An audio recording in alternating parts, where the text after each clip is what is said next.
Buenas. Hola. A ver, Vamos a ver. al Palacio de Congresos, por favor. Al Palacio de Congresos. Si puede ir un poco rapidito. Sí, hoy vamos a tener algún problema porque está esto...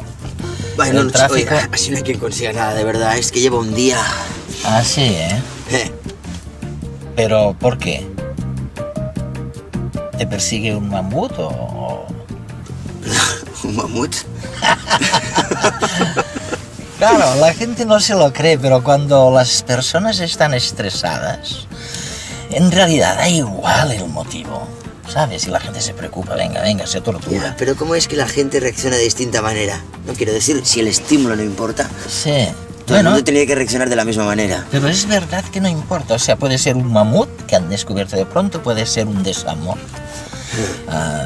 Puede ser la congestión del tráfico, por ejemplo, que tenemos ahora, sí. ¿no? Unos reaccionan peor y otros mejor a esta pérdida de control. ¿Se puede hacer algo contra el estrés?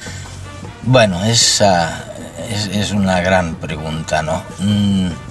Depende de si usted cree que se puede hacer algo o usted cree que no se puede hacer nada, ¿no? Yo, hombre, espero que sí. Pues mira, es que en eso nosotros, los occidentales, somos más bien del grupo segundo, o sea, de la gente que cree que no se puede hacer nada. Bueno, hay un gran premio Nobel de la paz, además, que dijo: los hombres no son humanos. Fíjate. Y frente a eso está la gente como los budistas que milenariamente han creído siempre que se puede hacer algo, es decir, que se puede controlar, que se pueden gestionar las emociones propias y por lo tanto que se puede dominar el estrés. Total, que yo soy más bien occidental y usted es más budista. Vamos, yo lo que me cuesta escaparme del pensamiento occidental, pero admiro este sentimiento que han tenido los budistas de verlo antes que nosotros.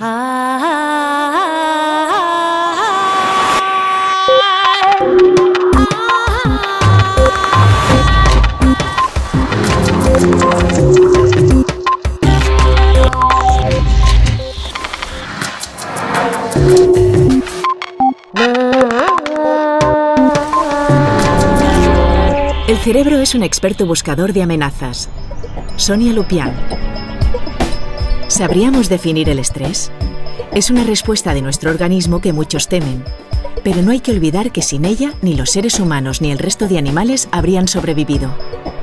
Y ya que hoy en día, en nuestras sociedades, se puede convertir en enemigo, mejor conocerlo a fondo. Con la neurocientífica Sonia Lupián, que lleva más de 20 años desentrañando los mecanismos y los efectos del estrés, Eduardo Punset nos descubre hoy algunas pistas para combatirlo antes de que cause estragos.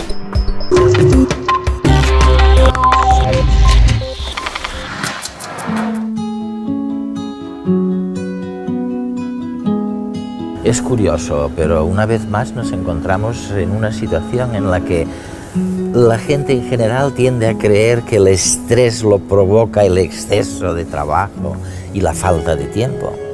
Y luego, cuando empezamos a escarbar lo que le pasa a la gente por dentro, descubrimos que esa no es la razón, que las razones del estrés son otras. Lo van a ver en redes esta noche.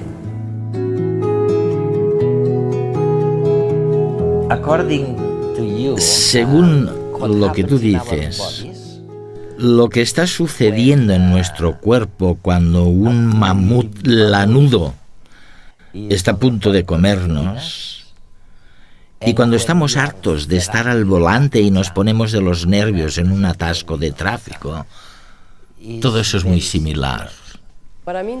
Lo que quiero decir es que el cerebro es un detector de amenazas, de información amenazante. Y cada vez que nuestro cerebro detecta algo que supone una amenaza, ya sea para nuestro tiempo o para nuestra vida, como en el caso del mamut, generará hormonas del estrés para aportarnos la energía necesaria. Ante exactamente los mismos motivos, algunas personas se estresan más que otras. Y no me resultaba fácil entenderlo hasta que tú explicaste el porqué. ¿Por qué? Creo que es un error colosal pensar que a todos nos estresan las mismas situaciones. Eso es totalmente imposible. Y lo sabemos porque hemos descubierto, tras 30 años de investigación científica, que hay 4 características de una situación que provocan estrés. Y no es necesario que estén presentes las 4.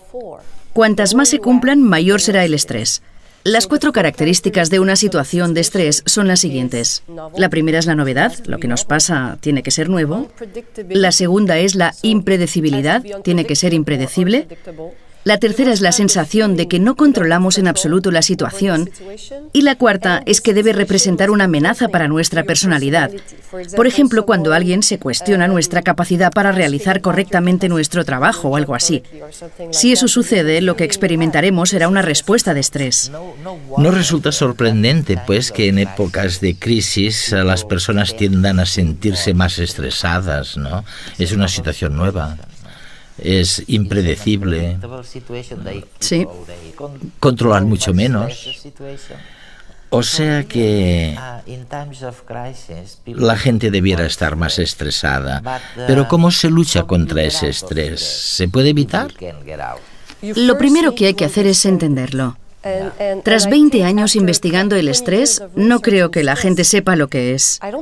Todo el mundo cree saberlo, pero el caso es que no tienen ni idea de qué es. Una vez hice un sondeo entre 1000 personas. Les pedí que me dijeran qué era el estrés para ellos y la mayoría lo definió como presión por falta de tiempo. Según eso, nos estresamos cuando no tenemos tiempo para hacer todo lo que querríamos hacer en el periodo que nos hemos reservado para ello. Por culpa de esta definición, la mayoría me dijo que los niños y las personas mayores no padecen estrés. No se estresan. Es un error garrafal. Su cerebro es más vulnerable en el caso de los niños porque todavía se está desarrollando. En el caso de las personas mayores, por el proceso de envejecimiento. Por eso, si empezamos a contarle a la gente lo que es el estrés, podrán empezar a entender cómo abordarlo, porque la mejor manera de afrontar el estrés es conocer sus 4 características y encontrar un plan B, como yo lo llamo. Hay que preguntarse, ¿qué puedo hacer? Y luego buscar una estrategia.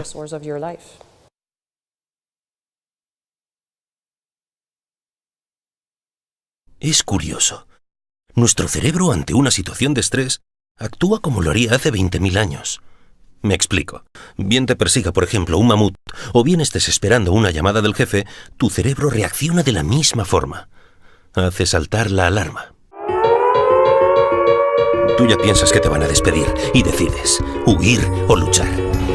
La parte racional del cerebro trata de convencerte de que no pasa nada, pero la parte más irracional ya se prepara para la pelea y dilata las pupilas para ver bien el peligro venir.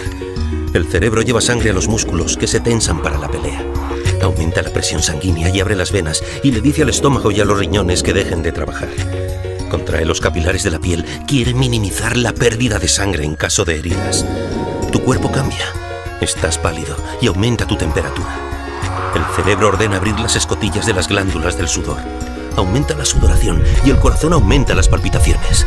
Los pulmones se ponen a dar oxígeno. Ya estás preparado para la lucha. Claro, si fuera necesario. Porque una cosa es que un mamut te persiguiera hace miles de años y otra que te montes una película por una simple llamada de teléfono. Bienvenido al estrés contemporáneo. Investigar sobre el estrés, ¿te ha enseñado algo sobre la felicidad o sobre por qué las personas tienden a ser infelices o cuándo podrían ser felices? Si estás estresado, tienes miedo, probablemente eso es la negación de la felicidad. Así que las personas estresadas son infelices. Pues no sé yo si estudiar el estrés durante 20 años me ha enseñado algo sobre la felicidad. Lo que sí sé, y de eso estoy segura, es que la felicidad no consiste en la ausencia de estrés. Una vez leí un libro cuyo título decía algo así como libérese del estrés para siempre. Pues bien, si te liberas completamente del estrés, estás muerto. Vamos, que en esta vida necesitas un poco de estrés. Cuando hablas con personas felices, verás que siempre se marcan pequeños retos que desean conseguir. Pero la diferencia es que conocen, por así decirlo, su resistencia al estrés, y cuando el estrés es excesivo, frenan. ¿Y qué hay de los distintos tipos de estrés? Me refiero a que está el estrés absoluto, un tsunami o algo así, ante lo que no se puede hacer nada, absolutamente nada. Y luego está desafíos más relativos. ¿O siempre es lo mismo? No, ahora establecemos una diferencia entre factores estresantes absolutos y relativos. Un factor estresante absoluto supone una amenaza para tu supervivencia. El problema que tenemos ahora, si es que puede considerarse un problema, es que ya no hay muchos factores estresantes absolutos en nuestras vidas. Ya no hay mamuts. Sin embargo, la Organización Mundial de la Salud predice que en el año 2020 la depresión relacionada con el estrés crónico será la segunda causa de invalidez en el mundo. Y si ya no hay mamuts, ¿por qué pasa eso? Creemos que es porque ahora los factores estresantes son relativos, lo que significa que generamos una respuesta de estrés si estamos expuestos a situaciones nuevas, impredecibles, que no controlamos, etc. Y esas sí que abundan ahora. ¿Te has fijado alguna vez en los titulares de los periódicos? Está todo lleno de información amenazante. Así que hoy en día estamos rodeados de información que el cerebro puede procesar como si fuera la amenaza de un mamut, y sufrimos respuestas de estrés todo el rato.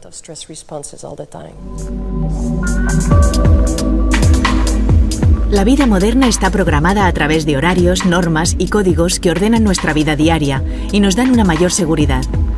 Sin embargo, y a pesar de ello, en el siglo XXI sufrimos más que nunca de enfermedades relacionadas con los nervios, el estrés y los miedos injustificados.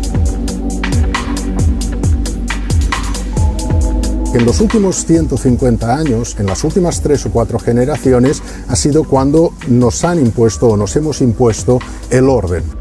Teniendo en cuenta los tiempos de la evolución, los tiempos biológicos, nuestro organismo no ha sido capaz todavía de adaptarse a ello. Y esto es lo que muchas veces genera este desajuste o genera estas reacciones desproporcionadas. Y hay un ejemplo claro, cuando tenemos una mesa que está ordenada o una mesa que está totalmente desordenada, con papeles, bolígrafos, lápices.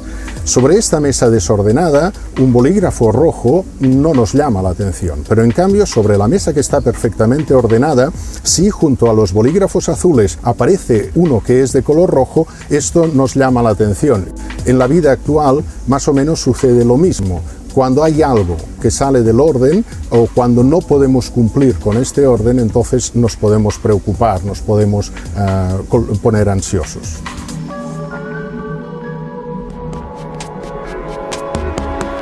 El cuerpo humano está preparado para responder a las amenazas. En realidad, cuando nuestros ancestros vivían en la selva, vivían en los bosques, se encontraban a menudo con osos, con leones y tenían que responder, tenían que luchar contra ellos o bien tenían que salir corriendo hasta que encontraban un árbol y ahí reposaban, descansaban de esta situación amenazante. En la ciudad sucede algo distinto. En la ciudad las amenazas no son puntuales, sino que son amenazas continuas y a veces vamos encadenando una tras otra. Esto lo que hace es que no tengamos tiempo para reparar nuestro organismo y que todo se convierta en un estrés crónico.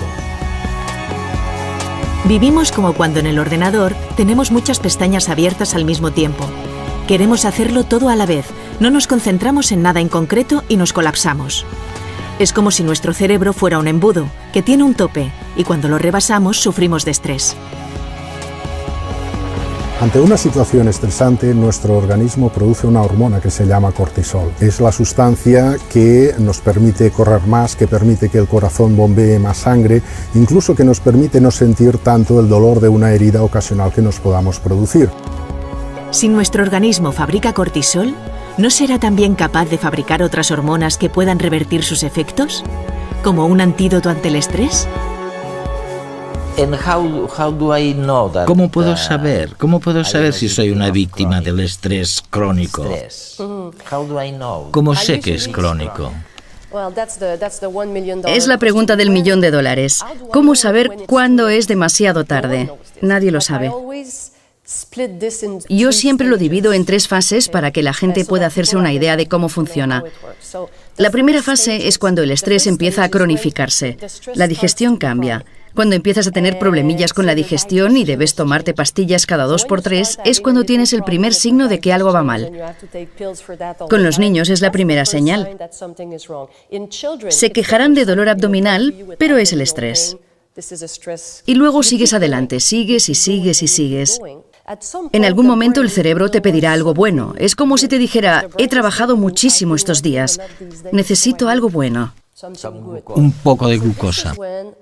En este punto beberás más alcohol, fumarás más. Y si no bebes ni fumas, qué sé yo, tal vez empieces a tomar más helados.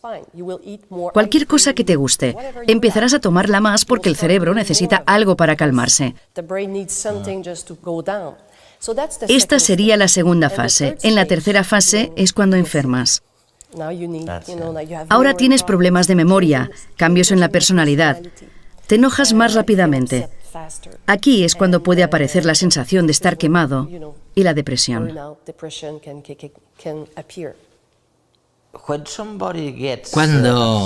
Cuando alguien se disgusta o altera muy a menudo, ¿qué significa?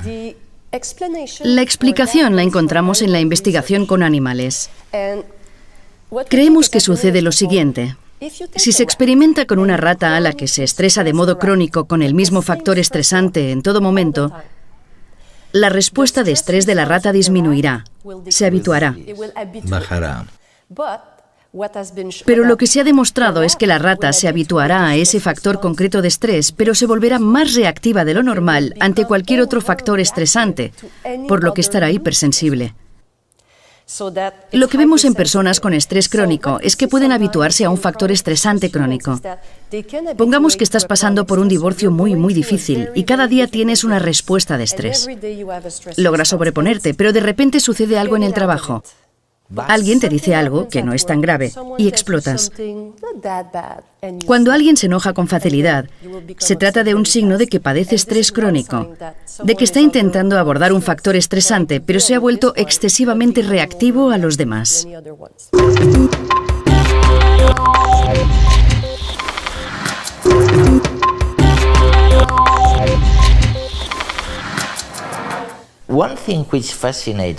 Hay algo que me fascina en todo esto, Sonia, y es que afirmas, después de haber hablado tan mal sobre el estrés, dices, oye, necesitáis un poco de estrés, es necesario un poquito de estrés para mantener la memoria. ¿Qué quieres decir con esto? Y aquí hay que distinguir entre el estrés agudo y el estrés crónico. Hay que evitar el estrés crónico, pero el estrés agudo es siempre muy bueno para la supervivencia, como he dicho antes. Y lo que hemos descubierto es que la relación entre la memoria y el estrés es una función con forma de U invertida. Un poquito de estrés aumenta la memoria. Un poco, ¿eh? Sí. Pero cuando es excesivo, entonces disminuye totalmente la memoria. La razón es que el estrés, las hormonas del estrés, te ponen en guardia. Se trata del subidón que busca la gente cuando está trabajando y quiere terminar un proyecto. Pero si es excesivo, en algún momento el cerebro empieza a confundir todo lo que hay que memorizar y por culpa del estrés, el rendimiento de la memoria disminuye.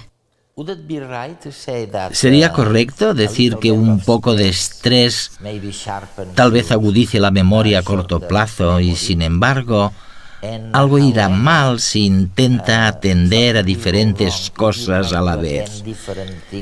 Si prestas atención a 2 o 3 cosas simultáneamente, porque entonces probablemente te estresarás.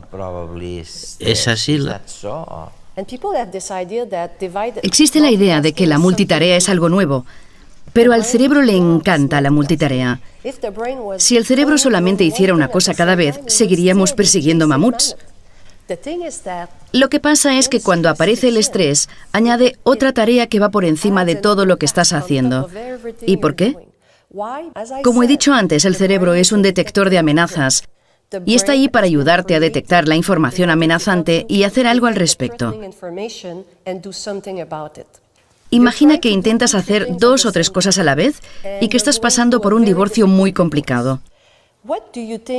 ¿Qué crees que pensarás mientras estás aquí hablando conmigo?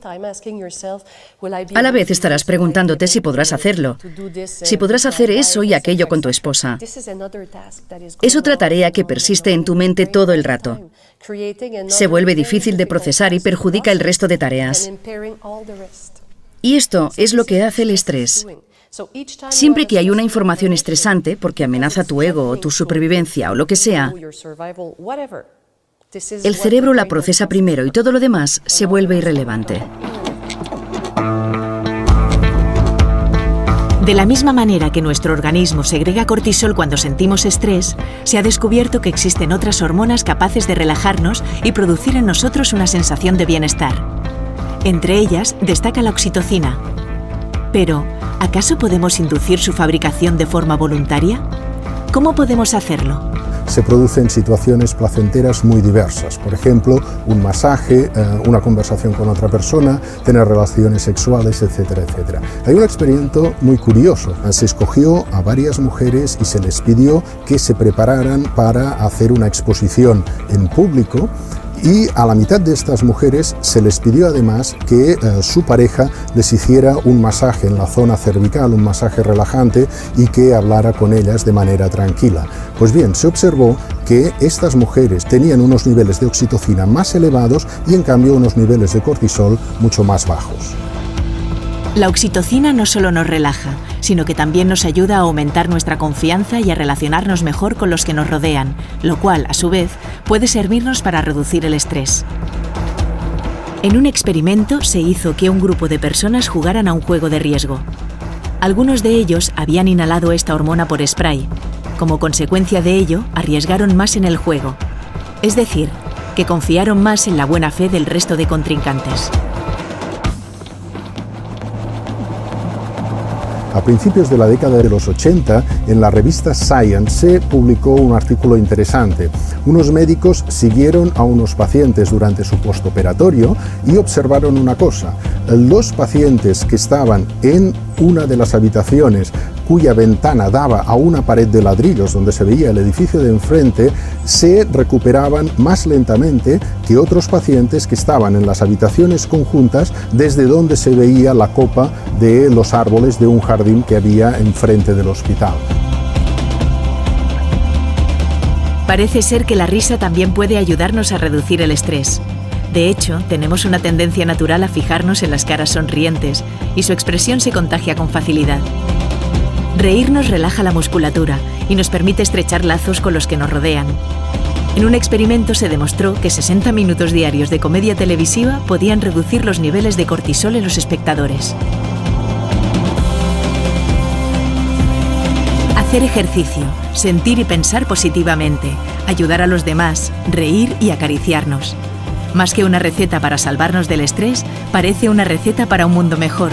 Pero es que quizás vivir en la calma sea el primer paso para conseguirlo. From your research on stress, en tu investigación sobre el estrés, ¿has llegado a algunas conclusiones sobre si los distintos sexos se comportan de modo distinto? Lo que sabemos hasta ahora sobre el estrés es que si se somete a mujeres y hombres a estrés en el laboratorio, los hombres son 3 veces más reactivos. Producen más hormonas del estrés que las mujeres. Fíjate. Al principio, los científicos dijeron que por este motivo los hombres tenían más problemas cardiovasculares. Pero luego alguien apuntó que sí, pero que las mujeres también padecían más depresión, así que no tenía sentido. Y hay muchísimos estudios que intentan analizar qué puede provocarlo.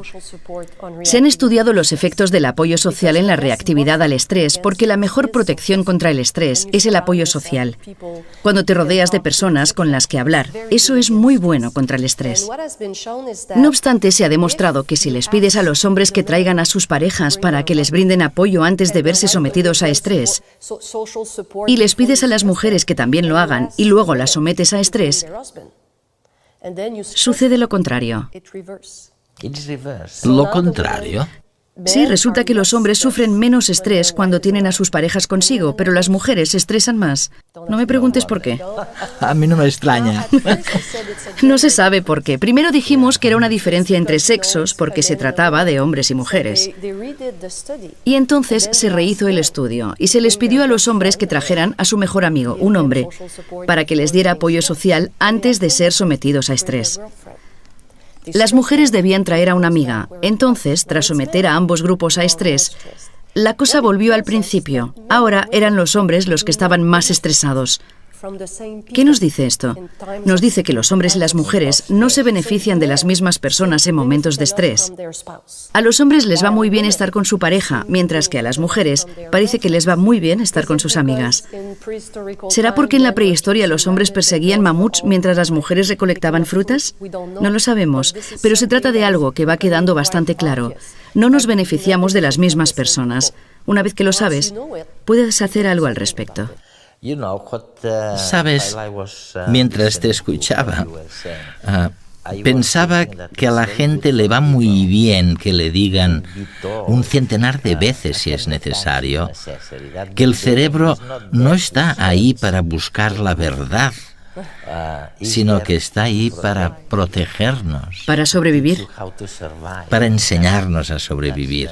Y es increíble ver que tantas personas pasan tanto tiempo supuestamente buscando la verdad, sea lo que esto signifique, y tan poco tiempo cuidándose y cuidando a la gente que tiene a su lado, ¿no?